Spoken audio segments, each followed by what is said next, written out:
teman-teman, kenalin kami dari kelompok 1A. Hari ini kita lagi keliling kampus buat ngobrol bareng teman-teman tentang pendidikan Pancasila. Yuk kita dengarkan apa pendapat mereka.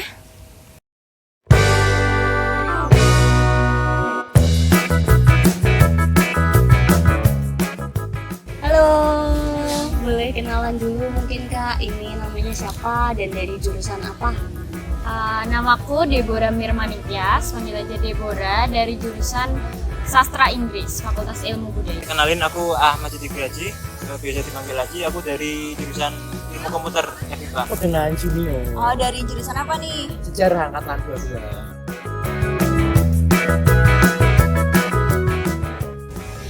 Menurutku pendidikan Pancasila itu pendidikan yang tujuan akhirnya itu nanti peserta didiknya tuh bisa mengimplementasikan semua nilai-nilai Pancasila dalam kehidupan sehari-hari.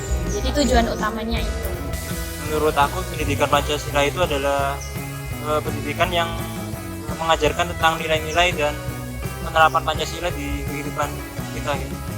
Terutama di pendidikan di lingkungan sekolah atau mungkin di kampus atau di masyarakat. Oke, baik. Jadi kalau menurut aku ya, pendidikan Pancasila itu merupakan sebuah sarana ya kan untuk mengajarkan, mengindoktrinasi, sekaligus kita berusaha menghayati dan juga berusaha mengimplementasikan suatu ideologi tersebut di dalam kehidupan kita maupun untuk bermasyarakat.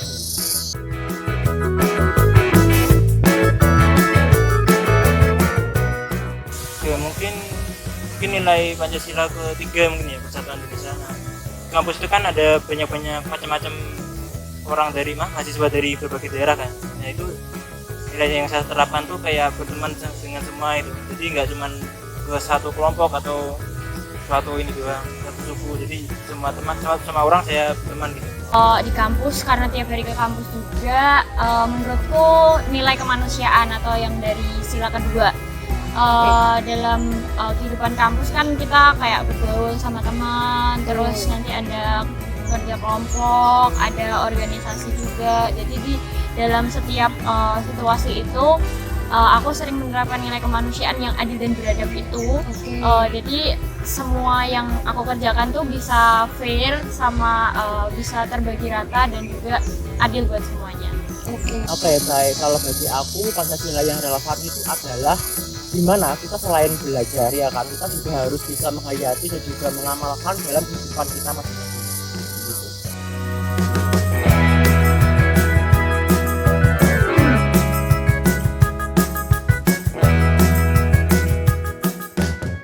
Oke, baik. Kalau plagiarisme itu sejauh aku 3 tahun di sini itu masih belum menemukan ya. Mungkin kalau untuk aku pribadi ya, tapi kalau teman-teman yang lainnya itu aku juga kurang tahu. Menurut kakak, plagiarisme itu bertentangan nggak sih sama nilai-nilai dari Pancasila? Kalau bagi aku sih juga banget ya, karena itu menunjukkan sikap yang sangat ya jujur dalam mengerjakan tugas ya, gitu. Karena ya bagaimanapun itu kan sudah termasuk dalam pelanggaran akademik yang berat gitu kan. Karena kita kan berusaha menjiplak karya orang lain ya kan, tanpa kita ubah sedikit pun. Jadi itu menunjukkan suatu sikap yang sangat tidak jujur dan itu sangat bertentangan dengan Pancasila itu sendiri. Mungkin sebenarnya nggak banyak ya. Mungkin ada beberapa orang aja yang plagiarisme kayak semacam ini aja sih, kayak mungkin tugas itu dia minta bantuan orang buat ngerjainnya. Jadi dia tugas yang harusnya dia kerjakan itu dikerjain sama orang lain gitu, kayak Jovi gitu mungkin. Itu menurut saya juga memang agak melanggar ya sama nilai-nilai Pancasila. Karena itu kan sudah semacam kejujuran atau kayak tanggung jawab dari manusia kan, harusnya mengerjakan sesuatu itu harus jujur dan sesuai apa yang dilakukan itu. Jadi nggak berbohong dengan menggunakan hasil kerja orang lain jadi dianggap jadi miliknya sendiri gitu. Kalau teman-temanku sih aku belum pernah nemu, tapi ya udah banyak baca berita dan maksudnya banyak situasi kayak gitu. Ya jadi teman-temanku Belum ada ya. Terus kalau menurut Kak Deborah tuh hal seperti itu tuh bertentangan dengan nilai-nilai Pancasila nggak? ya pastinya sih, apalagi yang sila yang aku sebutin tadi yang kedua itu kan kemanusiaan ya. Orang-orang yang udah menciptakan karya itu pasti hak-haknya merasa terambil juga, karena kalau plagiarisme ya itu tadi mencuri karya orang lain gitu.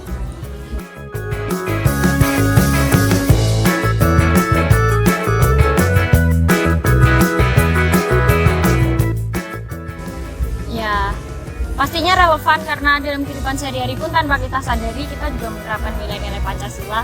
Maksudnya kayak kita setiap hari bertoleransi itu kan juga udah menerapkan nilai-nilai Pancasila juga ya, pastinya masih relevan sih. Kalau bagi aku sih masih relevan lah ya, karena juga di tengah-tengah modernisme yang semakin cepat ya kan, Pancasila itu kan juga masih merupakan ideologi kita ya kan. Dan meskipun saat ini di tengah-tengah kondisi yang semakin bobrok ini mungkin ya tentu saja kita harus berusaha mengamalkannya minimal untuk diri kita sendiri lah ya. Menurut saya walaupun Pancasila itu udah dibikinnya udah lama itu, menurut saya masih tetap relevan. Nilai-nilai dari Pancasila itu memang masih bisa diterapkan di kehidupan generasi sekarang atau masa-masa sekarang.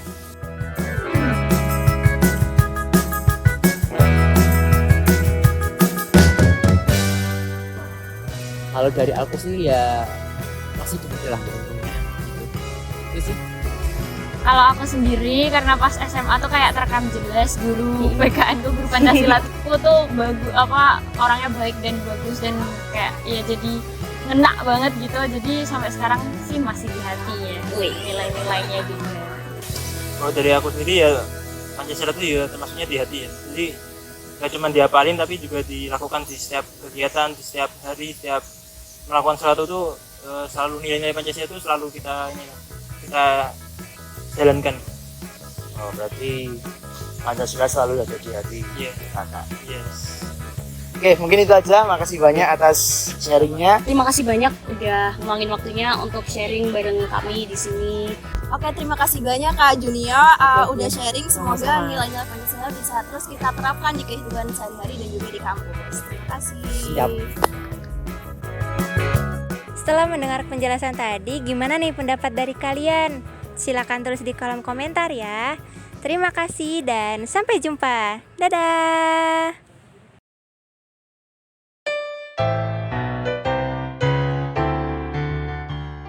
Halo semuanya, perkenalkan aku Oktavia Rusmawati. Melalui video kali ini aku akan menjelaskan mengenai apa itu pendidikan Pancasila. Pendidikan Pancasila merupakan pembelajaran dan di dalam prosesnya berguna serta berfungsi untuk menambah wawasan terkait bagaimana kesadaran, pengamalan, dan pemahaman terkait nilai-nilai yang ada di dalam Pancasila. Dalam hal ini, terutama sebagai mahasiswa, kita patut dan perlu untuk mengimplementasikan nilai-nilai yang ada pada Pancasila di dalam kehidupan kita sehari-hari. Hai teman-teman semuanya, di sini saya akan menjelaskan tentang tujuan dan juga manfaat dari pendidikan Pancasila. Yang pertama, yaitu untuk meningkatkan kesadaran akan nilai-nilai Pancasila itu sendiri sebagai ideologi dan juga dasar negara Indonesia. Yang kedua, yaitu untuk meningkatkan karakter dan juga moral yang baik bagi mahasiswa yang ada di Indonesia, terutama untuk karakter seperti keadilan, kejujuran, dan juga toleransi, terutama di dunia perkuliahan yang mahasiswanya memiliki keberagaman ras yang ada. Dan yang ketiga adalah untuk meningkatkan kesadaran sosial dan juga partisipasi aktif dari mahasiswa di dalam kehidupan masyarakat Indonesia. Itu tadi adalah tujuan dan juga manfaat dari pendidikan Pancasila bagi mahasiswa yang ada di Indonesia. Jika ada pendapat lain dari teman-teman, tuliskan di kolom komentar ya.